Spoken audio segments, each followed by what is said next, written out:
Bonjour.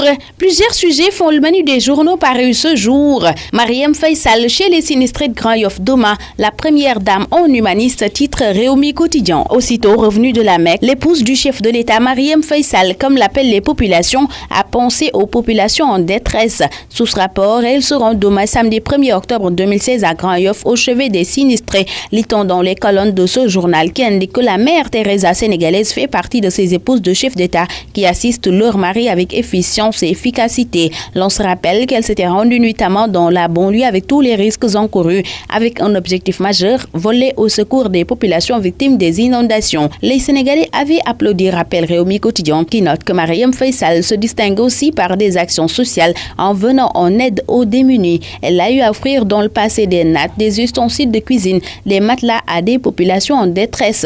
Le social en bandoulière, Madame Sall n'hésite pas à investir les mosquées, les marchés et les zones à forte activité informelle, informe également Réumi Quotidien. D'après Libération, les femmes de Grand Yoff se mobilisent déjà pour réserver un accueil historique à Marième Faye Sall qui est annoncé demain à 10h. Marième Social investit le terrain des inondations, titre pour sa part Direct Info qui annonce aussi la première dame chez les sinistrés de Grand Yoff Doma. Enquête se penche sur la loi portant baisse du loyer et estime que c'est un échec programmé. Promulguée le 22 janvier, cette loi a montré ses limites, indique Enquête, où des acteurs diagnostiquent le mal et proposent des solutions. Les détails à lire à la page 5 de ce journal. À la page 2 du même quotidien, Mame Mbaye Niang persiste et signe concernant les attaques contre Aliou Sall et Amadou Ba. Au même moment, Réumi Quotidien renseigne que le ministre Mame Mbaye Niang et Thérèse Diouf Faye, la DG de l'Agence nationale de la case des tout-petits, ne sont plus sur la même longueur d'onde. Une brouille existerait entre eux et oppose même leurs lieutenants respectifs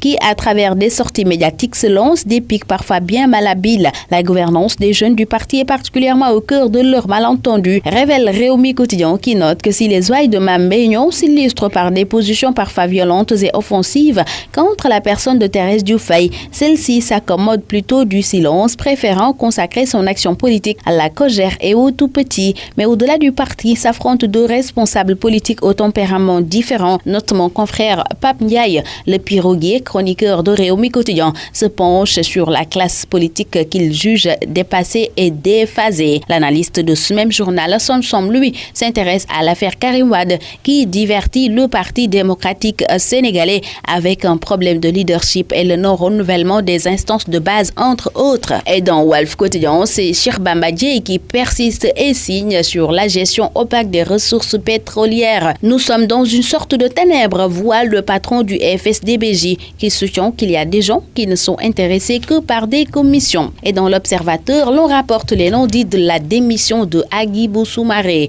Ce que Agibou avait dit au président, selon l'Obs, c'est cela. Si vous voulez le poste, je vous transmets ma démission. L'Obs explique également dans sa livraison pourquoi Macky a voulu reprendre le poste. Ce même Macky blinde son dispositif selon Sud Quotidien qui nous fait part de la mise en place d'un pôle antiterroriste, de la nomination de juges, d'enquêteurs et de cabinets d'instruction spécialisés. Dans Stade, le quotidien du sport, Maître Augustin Senghor, recalé devant 4 candidats au conseil de la FIFA, parle d'un système implacable. Ce quotidien reçoit aussi Ferdinand Coly, ancien latéral des Lions, qui déclare, je cite, « Ce Cap-Vert n'est pas celui d'il y a 10 ans. Le Sénégal sera au-dessus de ses adversaires quand il sera qualifié. » Soutient également le Lion qui pense que Gassama doit s'enlever ce handicap qu'il a sur le plan psychologique. Et dans le quotidien des arènes sénégalaises Sunulombe, l'on informe que malgré 2 défaites et une année blanche, Balagaï 2 fait courir les promoteurs. Bonne lecture à tous.